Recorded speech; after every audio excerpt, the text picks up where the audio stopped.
Já conhecemos lá no episódio 1 com o Dr. Mauro Rizardi qual o manejo pré-semeadura para o capim amargoso e na pós-emergência.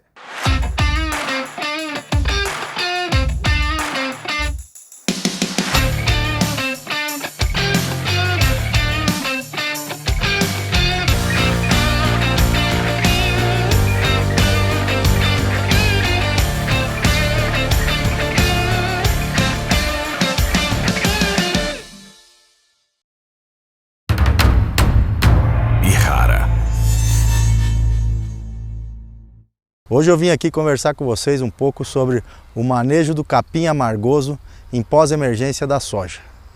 Primeiro a gente tem que lembrar que o capim amargoso, a Digitaria insularis, é um dos primeiros capins, gramíneas, resistente a glifosato no Brasil. Então a gente tem que ter bastante cuidado para o manejo dessas plantas daninhas, porque na maioria hoje do Brasil nós temos a incidência dessa planta daninha resistente ao herbicida glifosato. Então com isso a gente tem que abrir mão de outras ferramentas. Quando a gente fala de pós-emergência na soja, a gente está falando de trabalhar com as plantas daninhas já emergidas.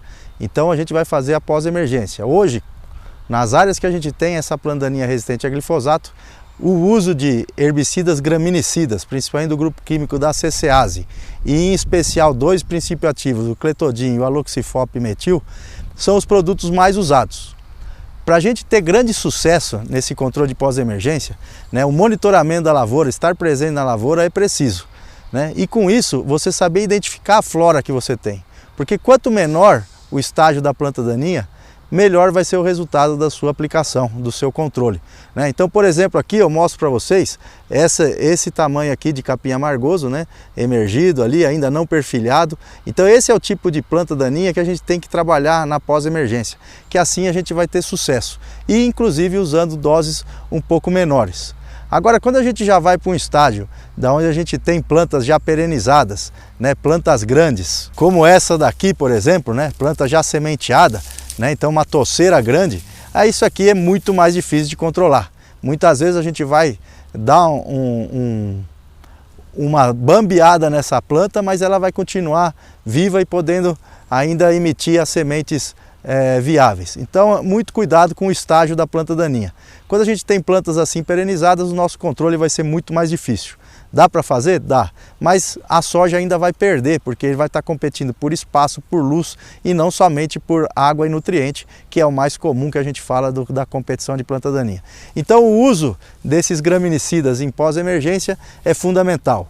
As doses, elas são muito maiores do que as doses de bula, porque essas plantas daninhas, além de ser resistentes a glifosato, elas têm um mecanismo também de sensibilidade menor para outros grupos químicos, então a gente tem que usar doses altas, doses elevadas para controlar. Qual a dose? Aí depende muito da situação de onde você está, do nível de resistência, então não dá para a gente falar, mas são doses bem altas que a gente vai ter que elevar, e também tem o risco de ter fitotoxicidade na cultura da soja. Então muito cuidado quando a gente eleva doses mais altas de graminicidas. A gente tem que usar óleo mineral, principalmente para a planta absorver melhor o herbicida, então a gente tem o risco de fitotoxicidade. Lembrando que essa planta daninha tem várias dicas de manejo que a gente tem que usar no dia a dia, que não só o pós-emergência. O pós-emergência é uma última ferramenta que a gente tem, porque a gente já está com o cultivo da soja instalado e a gente tem ali a nossa último momento de tentar brigar e controlar essa planta daninha. Por isso que no estágio menor a gente tem mais sucesso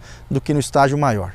Então, reforçando, avaliar bem a flora da área, ter esse monitoramento, ver a emergência das plantas daninhas e aplicar no momento certo. Quando a gente não consegue isso, a gente vai ter problema na área, e aí a gente tem que começar a pensar, poxa, eu tenho que fazer manejo em outros momentos, eu tenho que fazer uso de pré-emergentes. Muito cuidado com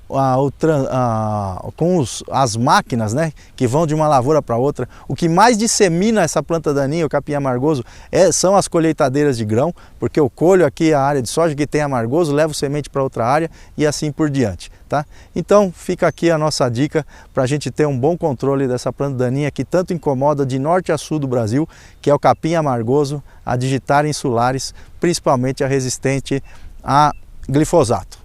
Aqui também uma outra observação: hoje a gente tem novas tecnologias na soja, então a soja Enlist é uma soja que está sendo lançada agora no Brasil, E essa soja ela pode ser aplicada glufosinato de amônio em pós-emergência dela também. Então é uma outra ferramenta que também pode nos auxiliar aí no controle de capim amargoso, né? Não deixando de usar o graminicida mesmo na soja em liste, mas se a gente tem o herbicida lá, o glufosinato de amônio, a gente pode ter essa outra ferramenta aí também para nos ajudar. Beleza? Então muito sucesso a todos aí, bom controle dessa planta daninha tão difícil.